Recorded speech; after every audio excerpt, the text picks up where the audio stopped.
Bien, entonces vamos a seguir con el temario anterior. Eh, una de las últimas cosas que hablamos un poquito rapidito respecto a quienes pagan impuestos, impuestos a la renta, estamos hablando en general, estamos considerando otros. Comentar aquí. Hola, hola Valentina. No estamos considerando otros ingresos, sino que los ingresos por renta, y vemos que hay alrededor de 790.000 personas, pongámosle 1 millón hoy día, estos son datos antiguos, alrededor de 1 millón para tener un valor bruto, que pagan impuestos. Y son esos que están alrededor de 1,5 millones, 1,300,000 el año 2016, pero ponganle 1,5 millones ahora. Para arriba eso es lo que están pagando algo de impuestos, y ahí van las tasas crecientes de impuestos.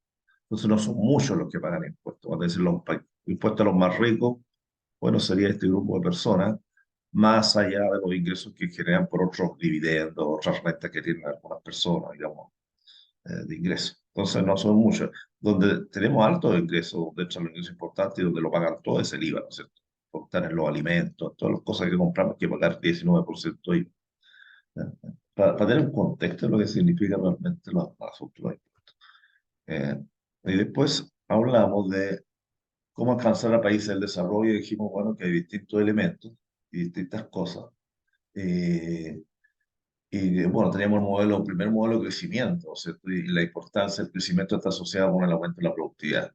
Es decir, hay distintos elementos que generan efectos positivos en la productividad y principalmente la inversión en tecnología, en investigación, en innovación y el capital humano. ¿Ya? Eh, Lógicamente que también la mayor competencia, ¿no es cierto?, en los mercados financieros hace que seamos más eficientes. La calidad de la educación que afecta al capital humano, las tecnologías, como recién mencionaba, la innovación y la simplificación de la cadena productiva. Entonces, estos son los factores, algunos factores que ya los habíamos mencionado, que determinan la productividad de un país y que determinan el crecimiento de un país con el efecto eh, en el mercado laboral, con el efecto de la recaudación de impuestos, etcétera. Entonces, cuando tenemos países que están más preocupados de otras cosas que del crecimiento económico, más allá, lógicamente, que hay que preocuparse de otras cosas, pero sin ingresos es más difícil, digamos. Y por lo tanto, la idea era que los países tuvieran una política de aumento de la productividad y de crecimiento. Otro problema que, más allá de acumular factores productivos para producir y el aumento de la productividad, otro problema que es importante es la institucionalidad. ¿Ya? Chile tiene un problema de institucionalidad hoy día, ¿no es cierto?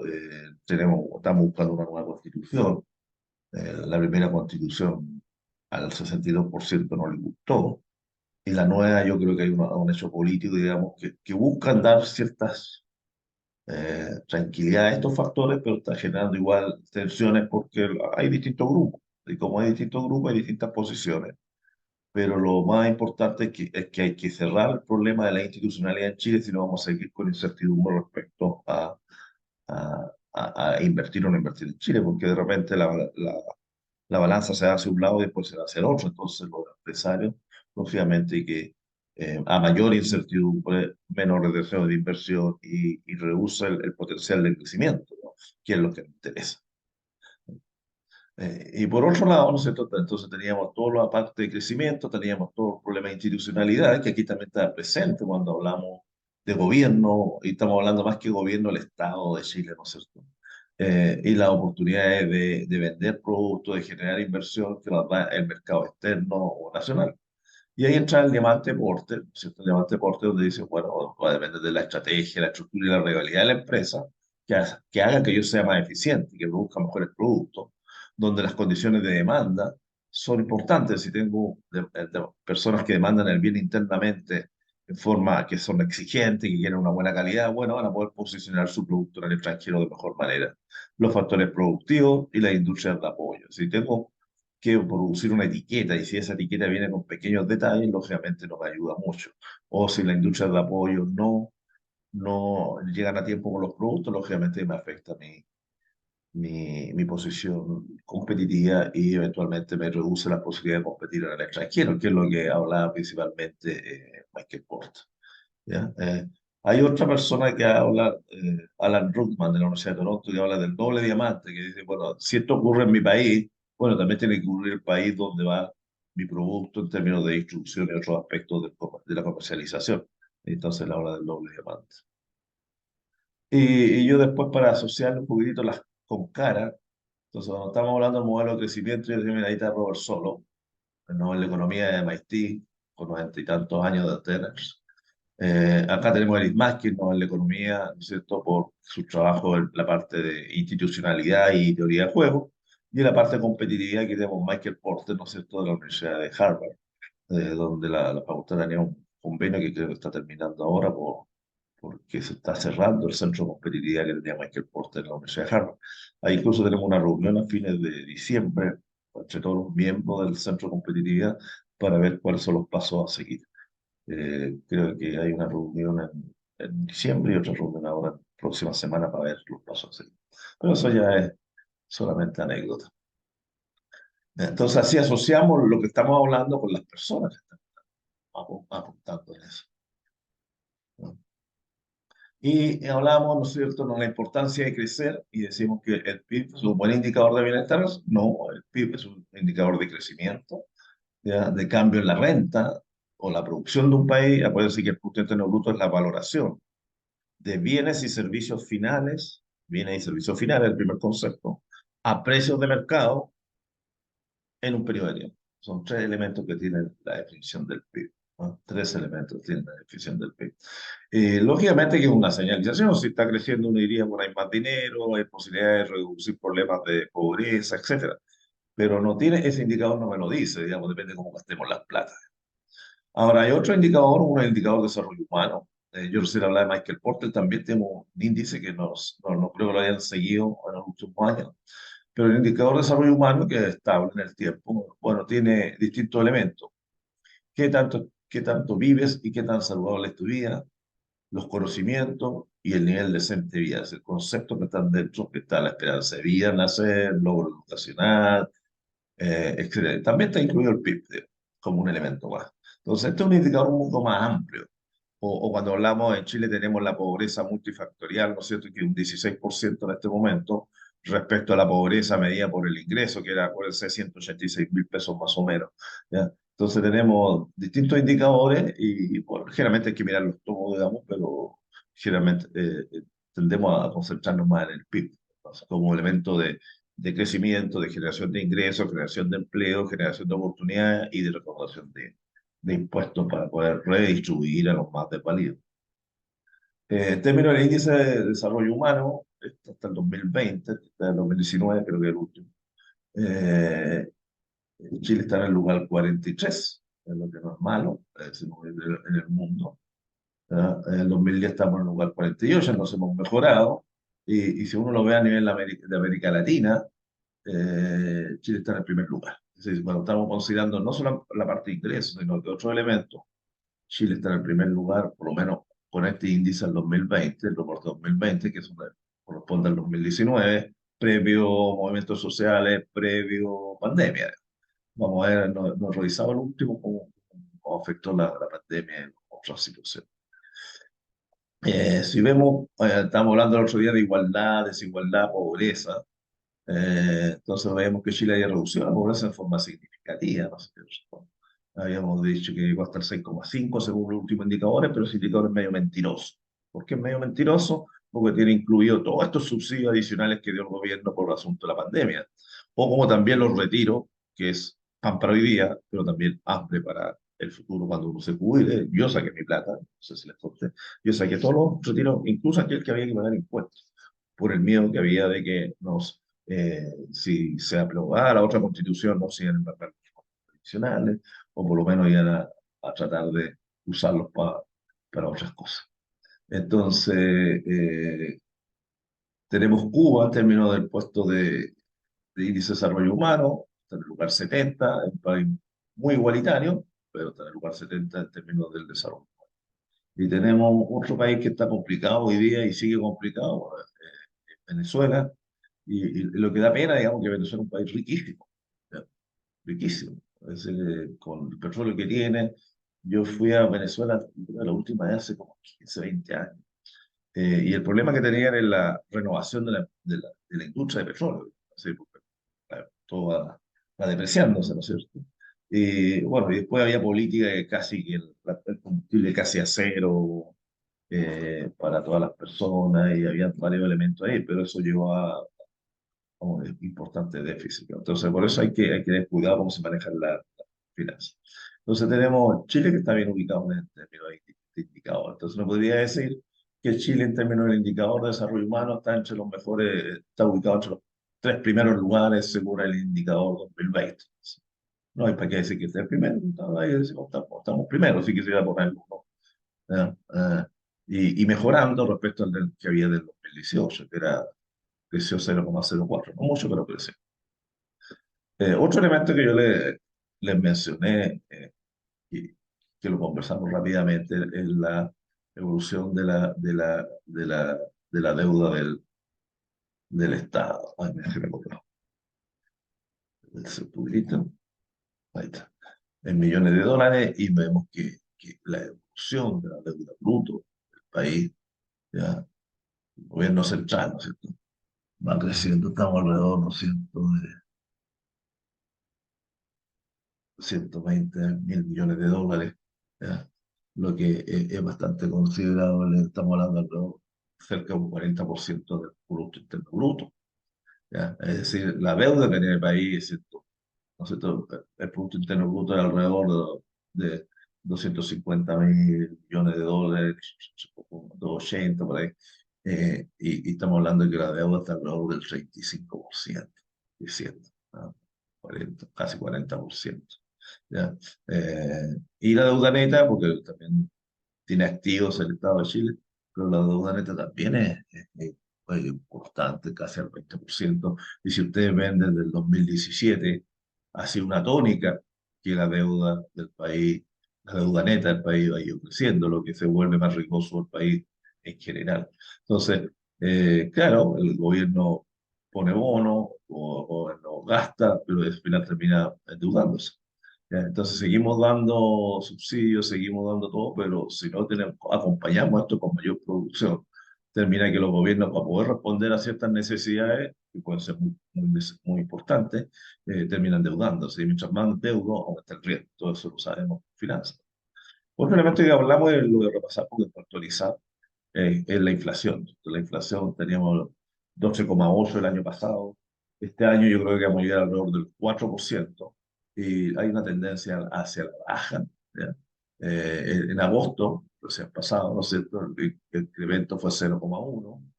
El acumulado a agosto es 2,6, por lo tanto uno diría 2,6 en agosto, me queda septiembre, octubre, noviembre, diciembre, me quedan 4 meses, y yo les mencionaba que en noviembre, octubre, generalmente no es muy alto el IPC, por lo tanto uno podría esperar que digamos, llegar alrededor del 4%.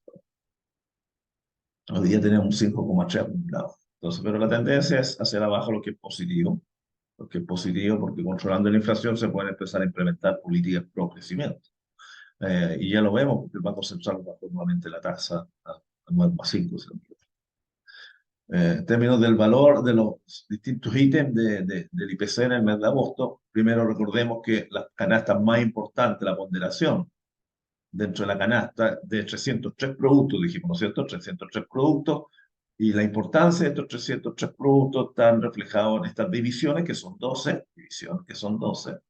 entonces tenemos alimentos, que son 19%, vivienda y servicios básicos, 14% en mi canasta, y el transporte es un 13%. Entonces uno diría, ahora si una bebida alcohólica y tabaco, ahí le ponen otro 4, ¿no es cierto? A algunos que les gusta esos productos, ¿no? Pero en general estamos hablando casi un 20 más un 14, son 34, 47%, un poquito más de 47% en tres divisiones, tres grupos de productos, ¿ah? Que tienen peso en la canasta. Ahora, ¿cuáles fueron los que más han aumentado en los últimos 12 meses? Los alimentos, que es parte importante de la canasta, y tenemos acá abajo la educación, los restaurantes, y por supuesto la bebida alcohólica, ¿no? Eso para que tengan una idea de lo que ha pasado. Respecto al mes de agosto, bueno, los que más aumentaron nuevamente fueron los alimentos. Aquí tenemos 0,5 los vestuarios y calzado. En términos del crecimiento, Producto Interno Bruto, en términos reales, desde el 2010, ¿no es cierto? Y ajuste, Chile también ha ido creciendo. Entonces, una buena señal de que el país no estaba tan mal como se le hizo creer en algún momento, ¿no? Por lo menos respecto a la región. Ahora, lo malo, digamos, que yo ya lo mencioné y lo he dicho en varias columnas que he escrito en el diario El Centro, es el problema de crecimiento. Entonces, si ustedes ven aquí, tenemos las estimaciones de la CEPAL, ¿ah? Y las proyecciones de crecimiento del PIB para países latinoamericanos en 2023, por supuesto este año, y, y vemos que Chile está al nivel de Haití y Argentina, digamos, ¿no? Lo que da pena, digamos, porque esto genera, ¿no es cierto?, menor recaudación, menor producción, menor empleo, afectando a todos los chilenos. Entonces, el Banco Central había pensado que iba a tener una tasa de crecimiento positivo. O sea, en el último informe que hizo, hace una semana más o menos, dijo que la tasa iba a ser entre menos 0,5 y cero. Es decir, ya asumió que no vamos a crecer este año, salvo por algo muy extraordinario, digamos. Pero según los datos que ellos tienen, no vamos a crecer este año con las consecuencias que significa el crecimiento. El otro día veíamos lo que significa un punto en la tasa de crecimiento en términos de desarrollo del país, digamos, ¿ya? Entonces, Chile está peor que casi toda Latinoamérica en términos de crecimiento, lo que es realmente penoso. Aspectos microeconómicos, no profundizaba mucho en aspectos microeconómicos, vamos a ver algunas situaciones particulares para que ustedes tengan alguna En la idea. pantalla no se ve nada. ¿Ah? En la pantalla no se ve ¿En lo que usted cuál? está hablando. Yo ¿Ninguna? no veo lo que usted está hablando, Pues, ¿por qué no me lo dijo antes? porque estoy viéndolo acá, por si me di cuenta, estoy viendo la parte, pero para los que está grabando no se ve. Ah, ah, a ver, qué raro. Vamos a tirar de nuevo.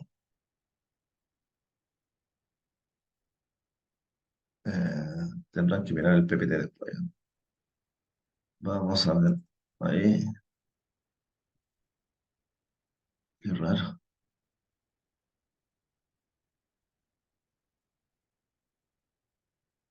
¿Ahora ve algo? ¿No? Sí, sí, ahí se ¿Ah? ve. Sí ¿Sí? se ve ahora. Sí. ¿Y ahí? Se ve el Es, índice de desarrollo ¿ah? humano. Se ve el índice de El desarrollo índice, sí, humano. sí, estoy ahí. Sí, bien. Entonces voy a mostrarles solamente esto cuando hablamos sobre, para que le quede como referencia a los que están en casa. Esto es la PPT cuando hablamos de que el PIB no es un indicador de bienestar, sino que hay otros indicadores. Ahí vemos la posición de Chile en el índice de desarrollo humano. Aquí vemos la posición respecto a América Latina y lo comparamos con países que supuestamente son más igualitarios, pero que tienen problemas de salario muy bajos y nivel de desarrollo humano muy bajo. Tenemos aquí en este otro donde tenemos problemas de la deuda, que el país está creciendo, lo que genera que el país sea más ricoso. Aquí tenemos los datos de empleo del último periodo, de agosto, cuáles son los principales productos de la canasta de 303 productos y cuáles son los que han aumentado más en el último 12 meses. También veíamos que Chile ha crecido en términos reales respecto a otros países de América Latina, a pesar que ahora, este año, vamos a tener un crecimiento eventualmente negativo. Y eso se mostraba en esta PPT que está ahí. Bien, entonces, eh, lo que mencionaba ahora, que íbamos a ver algunos aspectos de microeconomía, que no, para profundizar un poquitito aquí. Y primero, algo tan básico, ¿no es cierto?, donde vamos a definir una función de demanda. Acuérdense que la función de demanda me está diciendo de qué variables depende la demanda, y estas son todas las demandas, todas las variables que uno podría imaginarse, algunas más significativas que otras, pero en general nosotros decimos que la demanda depende del precio del bien, PQ, del precio de los sustitutos, PS, del precio de los complementarios y del ingreso.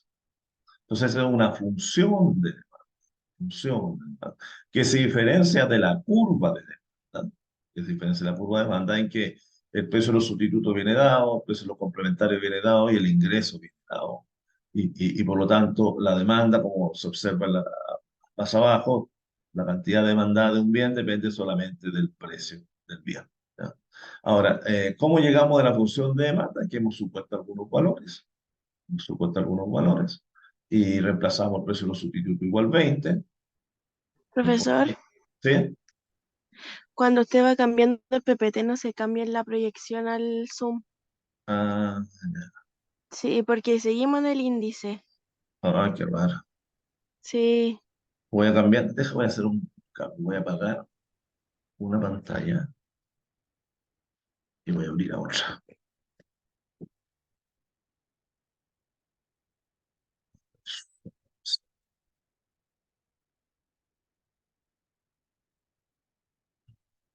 Pantalla, esta otrita. Gracias por avisarme. Ahora, ¿la ve? sí, ahí sí se ve. Y espérate, vamos a ver si se mueve. ¿Se mueve? Sí, ahí sí se mueven. Antes no Ya, se movían. estoy trabajando con una cosa. Ya. Entonces, bueno, ahí queda la otra para que la miren. Lo voy a subir este mismo PPT a la web. Entonces, vamos a los aspectos microeconómicos, entonces. Eh, y donde decimos, bueno, que tenemos una función de demanda, y la función de demanda depende de distintas variables. En general, en economía decimos que depende del precio de los bienes, del propio bien, Q, del precio de los sustitutos, del precio de los complementarios, del ingreso.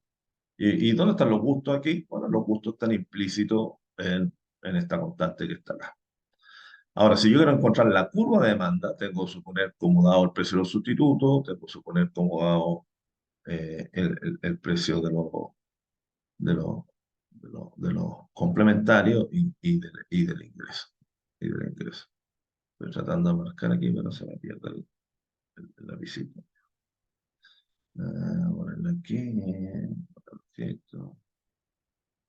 Qué raro que no me marca. Entonces tengo que reemplazar este es constante y esto es constante. ¿Ya?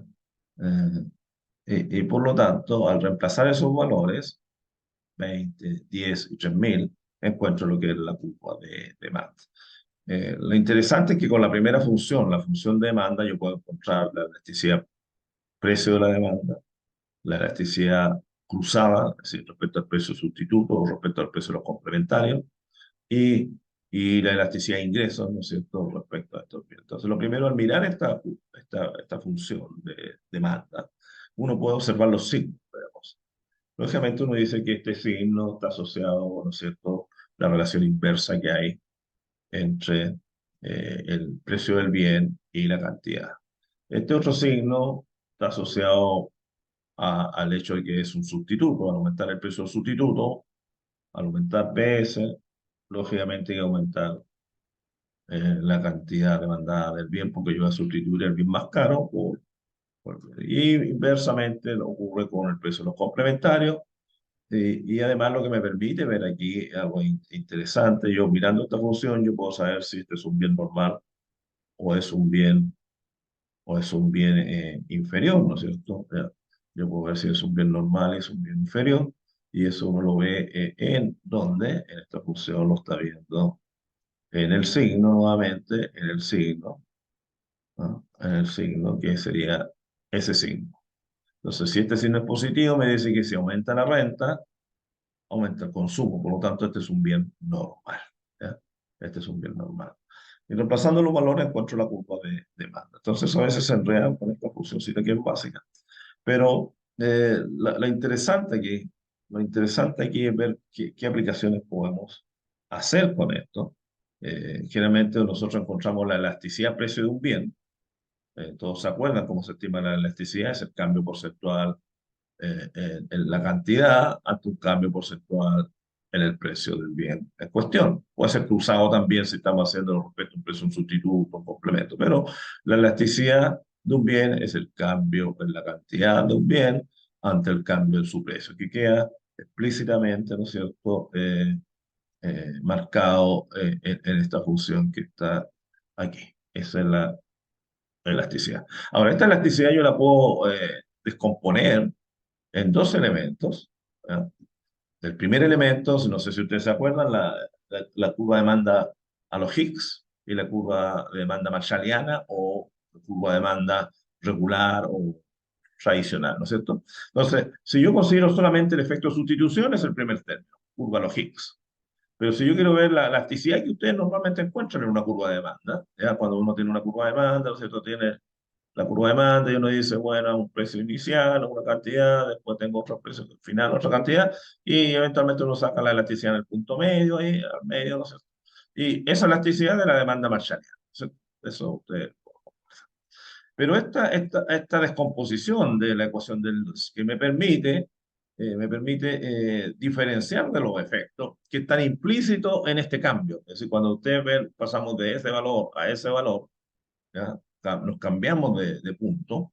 Lo que está ocurriendo ahí es que hay, detrás de esa elasticidad que estimamos ahí, hay dos efectos. Un efecto de sustitución y también un efecto ingreso que está implícito en el segundo término de la ecuación del Lasky, ¿ya? No, entonces, con esa información, sabiendo cuál es la definición de elasticidad, cambio porcentual en la cantidad de un bien al cambiar su precio, cuando cambio porcentual en su precio, es esta elasticidad que ustedes conocen de chiquitito. Pero si yo descompongo esa elasticidad, tiene dos efectos. Un efecto de sustitución, que está ahí, y un efecto ingreso, que está aquí. Donde E y Q es la elasticidad de ingreso y donde EH, que está ahí, es la elasticidad que solamente tiene el efecto de sustitución. Es decir, cuando usted iban a las curvas de indiferencia, es cuando se mantenían dentro de la misma curva de indiferencia. Es decir, este efecto no existe. Entonces, si yo estuviera sobre la misma curva de indiferencia, sería solamente esta elasticidad, que es la ecuación del el efecto de Higgs, ¿no es cierto? Manteniendo el nivel de utilidad constante. Eso es lo que es el efecto Higgs. Y este es el efecto total. Entonces, con eso vamos a ver varias aplicaciones. Entonces, vamos a partir de una situación base. Vamos a suponer que la elasticidad de sustitución es 4. Esa es la base. Es decir, yo digo que la sustitución es 4, menos 4 por el signo, ¿no es cierto? Si aumenta el precio de un bien, consumo mucho más del otro, ¿no es cierto? Este efecto de sustitución, ¿ya? ¿Ya? O si aumenta el precio del bien, de mi bien que estoy analizando, voy a consumir otros bienes, dejo de consumir el bien en cuestión. O si baja, consumo más del Q. Ese es el efecto de sustitución. Acá tengo alfa Q, que es la proporción que yo gasto de mi ingreso en Q. Es decir, en otras palabras, es P por Q partido por el ingreso. Este es P por Q partido por el ingreso. Esto ustedes lo deben haber visto. Y acá tengo la elasticidad de ingreso del bien Q, que es el que me interesa. Entonces tengo menos 4, 0,1, que voy a decir, en este bien Q yo gasto el 10%. No gasto mucho, gasto el 10%. Y la elasticidad de ingreso es 2. Es decir, si es 2, primero es positivo. Primer análisis, positivo. Si es positivo es bien normal. ¿De acuerdo? No, bien normal. Si está entre 0 y 1, sabemos que es un bien de primera necesidad. Si está la elasticidad de ingreso entre 0 y 1, es un bien de primera necesidad. Y si es mayor que 1, es un bien suntuario o de lujo. Entonces uno podría decir que estamos hablando de un bien suntuario o de lujo. Y por supuesto es un bien normal. ¿Qué significa que sea bien normal? Al aumentar la renta, consumo más de ese bien. Entonces yo aplico esta ecuación de Lusky, que me mide este cambio en los precios ante un cambio en la cantidad, me mide este cambio, ahí la puse en el punto medio solamente. ¿Ya? Entonces me dice que la elasticidad en el rango, ¿no es cierto?, va a ser menos 4,2. El menos, acuérdense que está asociado con la pendiente.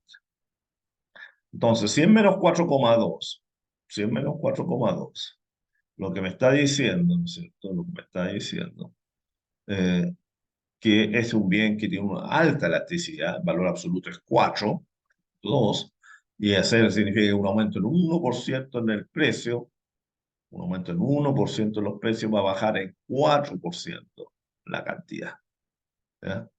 Entonces es bien elástico. El cambio porcentual en Q es grande respecto al cambio porcentual en P, que, ¿no es cierto?, que estamos analizando. Entonces veamos qué sucede si cambiamos algunos de estos elementos. ¿Qué pasa con esta elasticidad? ¿Cómo sería más elástica o más inelástica? Entonces aquí el cambio que vamos a hacer son los puntos que están con rojo. Hicimos que esta curva de demanda que tenga menos sustituibilidad respecto a otros bienes, al otro bien asociado. Es decir, le bajamos la elasticidad de sustitución. Es decir, este bien sería menos sustituto, pero para poder hacer la comparación mantuvimos constante la participación de este bien en el gasto del individuo, en el ingreso que tiene, y mantuvimos la elasticidad de ingreso. Y como se dan cuenta ustedes, un bien que tenga menos sustituibilidad entre bienes, el efecto Lusky, que tenga menos sustituibilidad, tiene una curva de demanda más inelástica. Y lo que tiende a ser correcto, nosotros uno decirle, bienes con menos sustitutos son más inelásticos, son menos sensibles a cambios en los precios porque tienen pocos sustitutos. Entonces, eso no hay, esta ecuacióncita es muy útil porque nos ayuda a responder cosas que conceptualmente manejamos. ¿Ya? Vamos al otro ejemplo. Dice, bien con alta participación o baja en el presupuesto. ¿Ya? Veamos qué pasa. Ahí vamos, ahí aplicamos. Aquí le pusimos, era 0,1, no era mucho, el 10%, y aquí le pusimos que el alfa o la participación del gasto de este bien en todos mis ingresos, es decir, P por Q partido por I, es 50%. P por Q partido por I, 50%. Entonces, estoy gastando mucho de mi dinero en este bien. ¿Ya?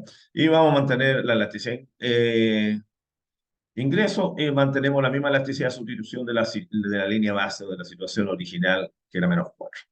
Y vemos que un bien que tiene una alta participación, en vez de 0,1 es 0,5, vimos que se nos volvió más elástica. Es decir, mientras más importante dentro de mi presupuesto sea un bien, va a tener una mayor elasticidad. Es decir, mientras más alto sea la participación de este bien, más elástica será la demanda. Eh, Después tengo la situación de un bien normal o bien inferior. Aquí en la situación base era un bien normal, con elasticidad alta, un bien de lujo, y ahora le pusimos un bien inferior. ¿Por qué inferior? Porque al aumentar la renta estamos diciendo que el consumo va a disminuir. Entonces, y si uno compara nuevamente, este es un bien inferior, vemos que cuando no era bien inferior, cuando era bien normal, la elasticidad era alta, y cuando es bien inferior, la elasticidad bajó, 4 o 2 en valor absoluto, ¿cierto? Entonces, un bien inferior es menos elástico que un bien normal, que el que teníamos en este caso. Eh, Aquí nuevamente otro caso, si comparamos un bien de, de lujo y normal respecto a un bien suntuario, o sea, un bien suntuario, la elasticidad entre 0 y 1, vemos que en el caso de los bienes de suntuario, la elasticidad es mayor que en el caso de los bienes de primera necesidad, ¿no? Entonces ahí tenemos un análisis. Ahora, si vemos un caso ya más en particular, que es medio extremo en la sal, ¿cierto? Eh, Cuando uno habla de la sal, uno dice, bueno, ¿cómo es la elasticidad de la sal? O sea, uno podría pensar que la elasticidad de la sal, la elasticidad de demanda de la sal es bastante inelástica, ¿no es cierto? Uno podría pensar que la sal es una cosa así, ¿cierto? Más inelástica, o completamente inelástica casi, ¿no es cierto? Ya por eso que aquí tenemos P y acá tenemos Q. Estoy escribiendo con el dedo, por eso no escribo muy bien. ¿Ya? Entonces, pero veamos, ¿cómo es la elasticidad de sustitución de la sal? Entonces uno diría, bueno, ¿cuáles son los sustitutos de la sal? Digamos? Entonces uno podría ver que no tiene muchos sustitutos, sí que no lo hay, digamos. Entonces uno podría decir que este efecto es cercano a cero. Ahora, la elasticidad de ingreso, uno podría decir relativamente bajo, porque si aumenta mi ingreso, va a aumentar mi consumo de sal, pero no sé si es tan significativamente aumentar, si hago más asadito, como como una más fuerte, o voy a comer más, no sé. ¿Ya? Entonces, uno podría pensar que el efecto de ingreso es relativamente bajo. Pero lo que sí yo sé, que cuánto gasto P, el precio de la sal por la cantidad de sal partido por el ingreso, es bajísimo. Es decir, la sal es muy barata y por lo tanto este valor que está ahí es cercano a cero. Entonces tengo un número inicial de elasticidad de sustitución, casi no hay sustitución, es cero, menos un valor que es cercano a cero multiplicado por una elasticidad, pero cualquier número multiplicado por independiente, cual sea el, la elasticidad de ingreso, al multiplicarlo por cero va a ser relativamente bajo ese segundo elemento. Y por lo tanto, ese término completo va a tender a ser igual a cero, va a tender a cero, es decir, va a tender a tener una curva de demanda muy inelástica. ¿Quedó clara la idea? Sí, profe. ¿Sí? Bien, perfecto. Eh, Otro tema que quedó conversado, ¿no es cierto?, son de las externalidades. Las externalidades, y hay externalidades positivas o externalidades negativas. Las externalidades positivas es cuando el beneficio o el marginal social o el valor que le da la sociedad es mayor que el valor marginal privado o la valoración que le da los privados a un determinado consumo de un bien. Y las externalidades negativas están asociadas con los costos, donde los costos sociales son mayores que los costos privados por un determinado nivel. Es decir, cuando el beneficio social es mayor, significa que a lo mejor se está produciendo menos, y cuando el costo social es mayor que el privado, se está produciendo mucho. Entonces ¿cuáles son las externalidades positivas? ¿No es cierto? Podrían identificar algunas: la inversión en educación, la creación de un parque público, el descubrimiento de una cura para una enfermedad, que uno puede decir son externalidades positivas, donde el beneficio social es mayor que el beneficio que puede tener una persona en particular. Y las externalidades negativas, bueno, todas las vivimos: la constante emisión, los altos niveles de ruido, el consumo excesivo de alcohol. No sé, que a lo mejor el privado que consume alcohol no tiene ningún problema, puede tomar mucho alcohol, pero eso genera efectos negativos en terceras personas, en su familia, en la seguridad pública, en las carreteras, etcétera, gastos médicos, etcétera. Entonces, en esos casos, ¿no es cierto? Estamos hablando de externalidades positivas o negativas, y uno diría, en estos dos casos el Estado tiene que intervenir, suponiendo que los costos de intervención son menores que los beneficios que se van a obtener por la intervención. Y si uno lo quisiera ver, la externalidad negativa, generalmente, cuando estamos hablando de costo privado, estoy hablando del costo marginal privado, ¿no es cierto? Y cuando estoy hablando de valor privado, estoy hablando de beneficio marginal privado, etcétera. Entonces estoy en un equilibrio de mercado. Pero ¿qué ocurre? Es el equilibrio de mercado. Pero si yo produzco una cierta cantidad, eso está generando costo a la sociedad. Si ustedes lo ven, ese costo social, ¿no es cierto? Vemos que lo óptimo es menor que la cantidad de mercado. ¿Por qué? Porque si uno analiza, partiendo aquí, uno diría, bueno, ¿qué es lo que ocurre aquí? Lo voy a marcar aquí. Vamos a ver el puntero. Entonces, a esta cantidad de mercado, el costo para la sociedad está cambiando. Es mayor que el beneficio. Aquí estamos suponiendo que esta demanda es el beneficio marginal social igual al beneficio marginal privado, ¿no? Ya, por el lado, aquí no hay externalidad positiva. Es decir, el valor privado es igual al valor social. Y por lo tanto, el equilibrio del privado es cuando los costos marginales privados, que son estos costos marginales privados, es igual al beneficio marginal privado, que es este punto. Pero a esa cantidad de mercado genera mayores costos. Ese costo es la línea roja. Y los beneficios para la sociedad es la línea azul acá abajo de la demanda. Y por lo tanto, ese nivel es demasiado producción. En cambio, los sociales sería cuando los costos sociales son iguales al precio social o al valor social, que sería en este punto, que es el punto que estamos identificando ahí. Y por lo tanto, ¿qué es lo que podemos hacer para mover de Q de mercado a Q social? Bueno, ahí se aplican impuestos generalmente, sería lo ideal. Lógicamente que por la Constitución y las leyes tienen que, es más difícil aplicar impuestos. Lo que se hace es generalmente fijar un máximo nivel de producción o un máximo nivel de contaminación asociado a este daño social.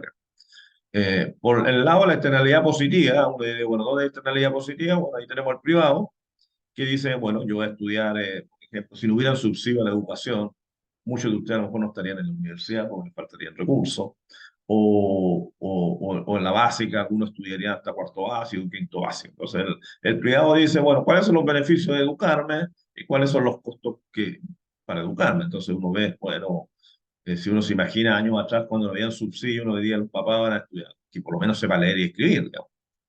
Pero la sociedad, al saber leer y escribir, el beneficio para la sociedad es mayor, que me lo refleja esta curva de banda. Este sería como el beneficio marginal social o el valor social de educarse.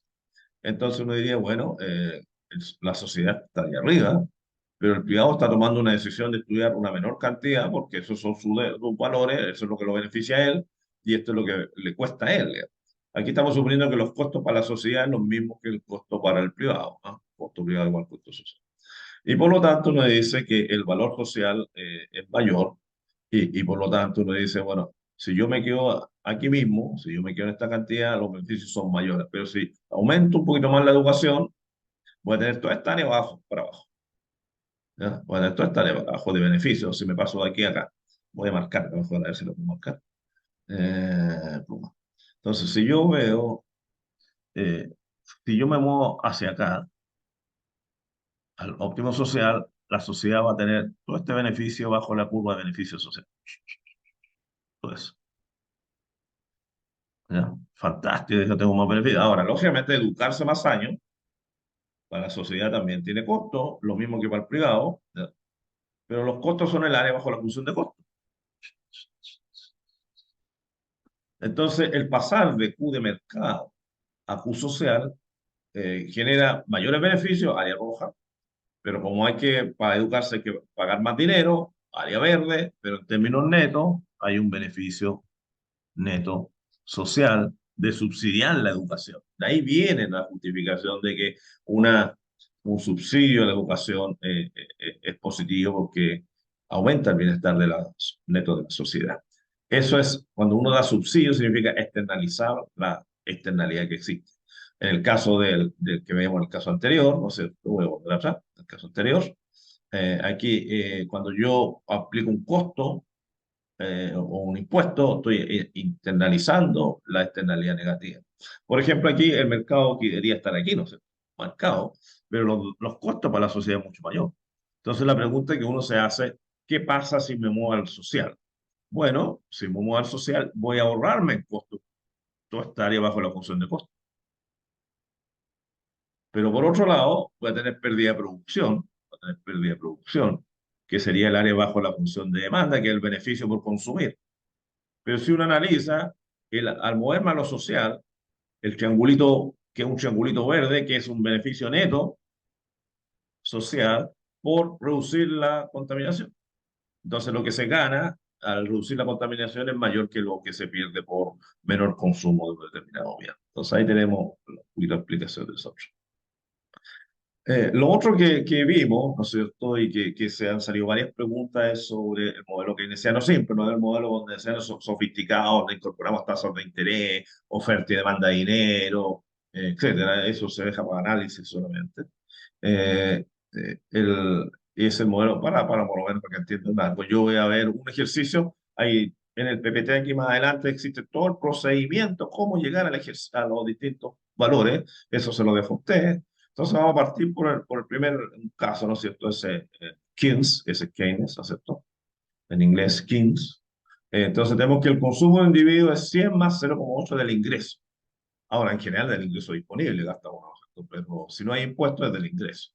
Vamos a suponer que la inversión es autónoma, no depende de ninguna variable, pero nosotros sabemos que la inversión, lo más básico que depende de la tasa de interés. ¿Ya? Y además, en un modelo acelerador depende también de la renta. Entonces, pero en este modelo keynesiano simple es muy fácil.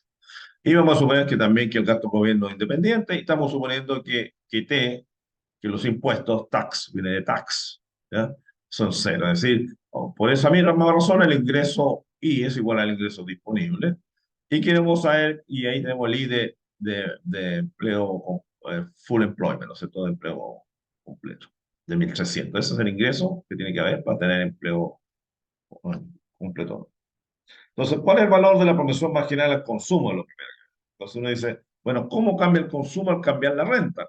Esa es la proporción marginal al consumo, ¿no es cierto? ¿Cómo cambia el consumo al cambiar la renta? Y sabemos que usted eso es 0,8, que es la derivada, ¿no es cierto? Cualquier pendiente es la derivada, ¿no es cierto? Entonces 0,8. Entonces ahí tenemos proporción marginal al consumo, que es el B que ustedes conocían, que es 0,8. ¿Cuál es la proporción marginal a ahorrar? Ese viene de saving. No sé si alguna vez le dijeron, el otro día veíamos en la clase, ese viene de saving. Y bueno, lo que no se ahorra, lo que no se consume se ahorra, entonces está claro, la proporción marginal de consumo es uno menos la proporción marginal, perdón, la proporción marginal a ahorrar es uno menos la proporción marginal a consumir, entonces 0,2. Ambas deben sumar 1, ¿no? Ambas deben sumar. Entonces, este es el modelo básico. Ahora, en general, el modelo dice que el consumo depende del ingreso disponible, no realmente del ingreso, pero si no hay impuesto, el ingreso disponible, como ya les dije, es igual. Entonces aquí yo tengo distintas posiciones, ¿no es cierto? Distintas formas alternativas, suponiendo distintos niveles de impuestos. Ahí está el resultado, ustedes pueden calcularlo, ¿no es cierto? Sacar cuánto va a ser el consumo.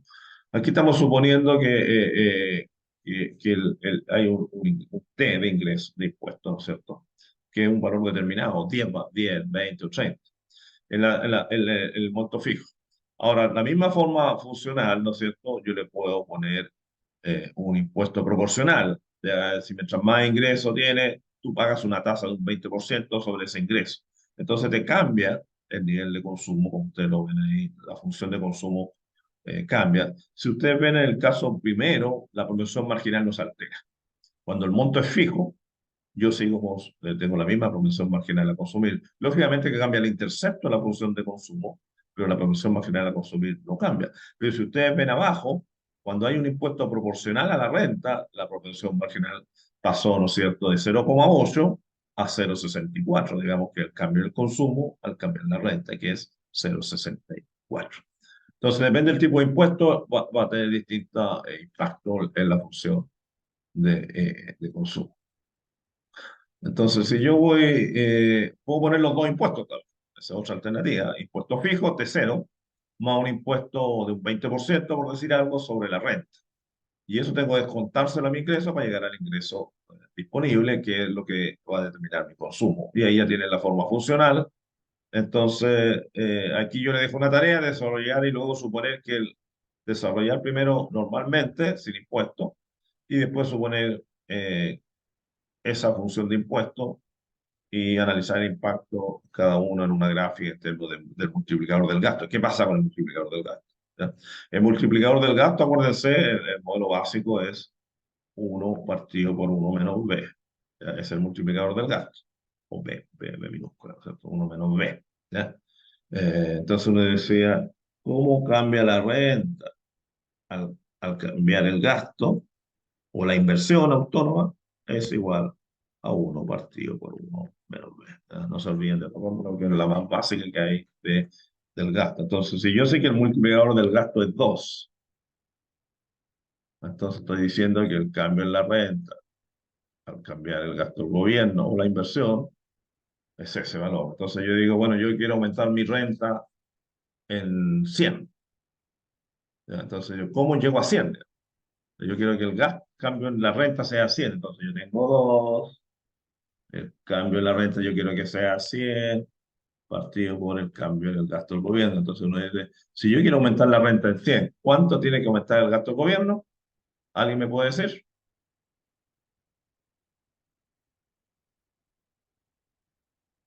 Bueno, despejo el cambio del gasto del gobierno. Y eso es 100 partido por 2, que es 50. Entonces, si yo quiero aumentar el gasto, el ingreso en 100, cambio la renta en 100, que está ahí, ¿no es cierto? Y yo estoy preguntando cuánto tiene que cambiar G. Bueno, si yo conozco el multiplicador del gasto, que el más simple multiplicador del gasto es uno partido por uno por B, ahora si es con impuestos y otras cosas, va a alterarse un poquitito, habría que ver, hacer el desarrollo sin ponerle valores, es decir, el mismo desarrollo anterior que yo nos mostré, y ese uno menos B va a tener un factor incluyendo el impacto que tiene el impuesto, digamos, ¿ya? Que también lo podían ver porque es bastante simple. Otro elemento que es importante que ustedes repasen, hay un video y unos PPT con todos los casos posibles, es el análisis ISLMPP. Acuérdense que L significa que la liquidez es igual a la cantidad de dinero, a la oferta de dinero, y igual a E significa que la inversión es igual al ahorro, y esto me está hablando que la balanza de pago igual a cero. ¿Ya? Ah, ah. Balance of Payment, viene de Balance of Payment, ¿ya? BP, Balance of Payment. ¿Ya? Esos son los equilibrios, entonces uno sabe que los puntos sobre la IS se cumple que estos son iguales. Los puntos sobre la LM se cumple que que estamos en equilibrio en la LMBP y la otra lo mismo ocurre con Balance of Payment, que es igual a cero. Entonces ahí están los distintos puntos, no vamos a ir al análisis particular, pero ahí están los distintos puntos que ustedes tienen que analizar. Ahora, lógicamente, si el mercado mercado de capitales no es perfecto como se muestra ahí, ¿no es cierto? Que la tasa de interés no va a cambiar, eventualmente la BP va a tener pendiente positiva. ¿Ya? Entonces, cualquier política fiscal eventualmente podría tener algún impacto. Entonces, eso está todo en los análisis que ustedes vieron en sus cursos, como también está en el material de apoyo, que es bastante simple, donde están todos los casos posibles y también es relevante. Ahora, en algún momento, cuando hacíamos las pruebas online, yo le ponía este grafiquito o también ponía uno con la BP sin movilidad de capitales, totalmente vertical, y yo le decía, bueno, el punto 2 ¿qué es lo qué es lo que es? El punto 6 ¿qué es lo que es? ¿Qué es lo que hay ahí en el sector 6? O en esta zona, ya en la zona 6 ya en la zona 6 pumba. Yo le decía, bueno, ¿qué es lo que ocurre aquí? Bueno, estamos sobre la BP, ¿no es cierto? En el punto 4 estamos sobre la BP. Entonces, si estoy sobre la BP, hay un superávit de balance pago. ¿De acuerdo? Estoy a la derecha de la LM. Si estoy a la derecha de la LM, hay un exceso de liquidez. Hay mucho dinero en ese punto. ¿Ya? Y además estoy a la derecha de la IS. Hay un exceso de oferta. Entonces, cuando uno sabe cuando hay superávit, qué va a pasar ahí con la tasa de interés, si estoy en 4, y ahí puedo hacer los distintos análisis. O si estoy aquí, qué va a pasar con la tasa de interés y con el equilibrio, depende de la política que yo estoy aplicando, pues, ¿verdad? Entonces ahí tienes todas las distintas alternativas para analizar. O la alternativa que le haya puesto una BP completamente vertical, como le decía, y ahí tienen todos los casos. Y esta tabla resumen le da toda la información para que ustedes puedan hacer el análisis, ¿ya? Del análisis de CLMP. ¿Ya? Y de ahí teníamos el examen. Este es el examen que hicimos el mes pasado. Ahí están las verdades y falsos. Nos fracasamos. Eh, eh, y eran bastante fáciles, ¿no es cierto? Aquí no tengo más preguntas, pero veamos por la respuesta. Aquí la primera podría mejorar si baja el precio interbancario en la recaudación del punto con valor periódico. Ya, la pregunta era que en una economía internacional, no tenemos en una economía internacional, ¿no es cierto? Se aplica una tarifa. Y nosotros sabemos que en un país pequeño, la aplicación de una tarifa genera pérdida de estos triangulitos que se dan, ¿no es cierto? Pero como es un país grande, eh, el- el- la tasa que se cobra de impuestos es mucho mayor y hay una compensación que puede darse por mayor recaudación. Y por lo tanto, en un país grande, eventualmente una tarifa para controlar las importaciones, ¿no es cierto? Genera los triangulitos de pérdida neta social, pero también genera una mayor rectángulo por recaudación. Y eso podría compensar estos triangulitos que vemos en un país pequeño que el análisis que generalmente hacemos. ¿Ya? Eso tienen que echarle una miradita. Impuesto tiende a ser internalizar los costos sociales a los privados. Esto es externalidad negativa. Si hay una externalidad negativa, la pregunta es, ¿un impuesto puede mejorar la asignación de los recursos? Y es cierto, recién lo vimos. Un impuesto hace aumentar los costos de producción, por lo tanto hace reducir los niveles de producción y se mueve hacia el punto óptimo. Dice, hay mejores indicadores. El Producto Interno Bruto es como lo vimos recién, el Producto Interno Bruto es un buen indicador de desarrollo humano, ¿no? Es un buen indicador de bienestar, no porque vimos el índice de desarrollo humano recién. Un impuesto en un mercado competitivo es bueno o es malo, y sabemos que un impuesto genera pérdida neta social, genera el triangulito típico de los impuestos. Hay recaudación por un lado, pero hay pérdida neta social porque se reduce el nivel de consumo. Pierden los consumidores y los productores. Ustedes deben acordarse del análisis de impuestos, cuando uno le aplica un impuesto a la oferta y la demanda. Si quiere la esquemita aquí. Entonces, en general, lo que vemos tenemos la oferta, tenemos la demanda y le aplicamos un impuesto. ¿Ya? Ay, aquí otro valor. Entonces, el precio ya no es el precio de equilibrio y por lo tanto el impuesto es a tasa, un monto fijo. ¿Ya? Y por lo tanto el nivel de producción es menor y genera una pérdida neta social por este triangulito. Me imagino que se acuerdan de esa parte. No es necesario verlo. Ya dice, multiplicador 2 el impacto del gasto. Ya, entonces ahí estamos diciendo si el multiplicador es 2, acuérdense que me dice cuál es el impacto del gasto. Entonces, ¿cuál es el impacto en la renta a un cambio en el gasto? Entonces lo vimos si el multiplicador es 2. Entonces me dice el impacto en el gasto de 2, el 100 es mayor que el gasto. Entonces ahí saco el mismo cálculo, depende cuál variable me den. Si yo quiero un cambio en la renta, ¿cuánto tiene que ser el gasto? Entonces ahí dice que el gasto tiene que ser ese valor. Ah, bienes importados se compran en dólares afectando el precio del peso.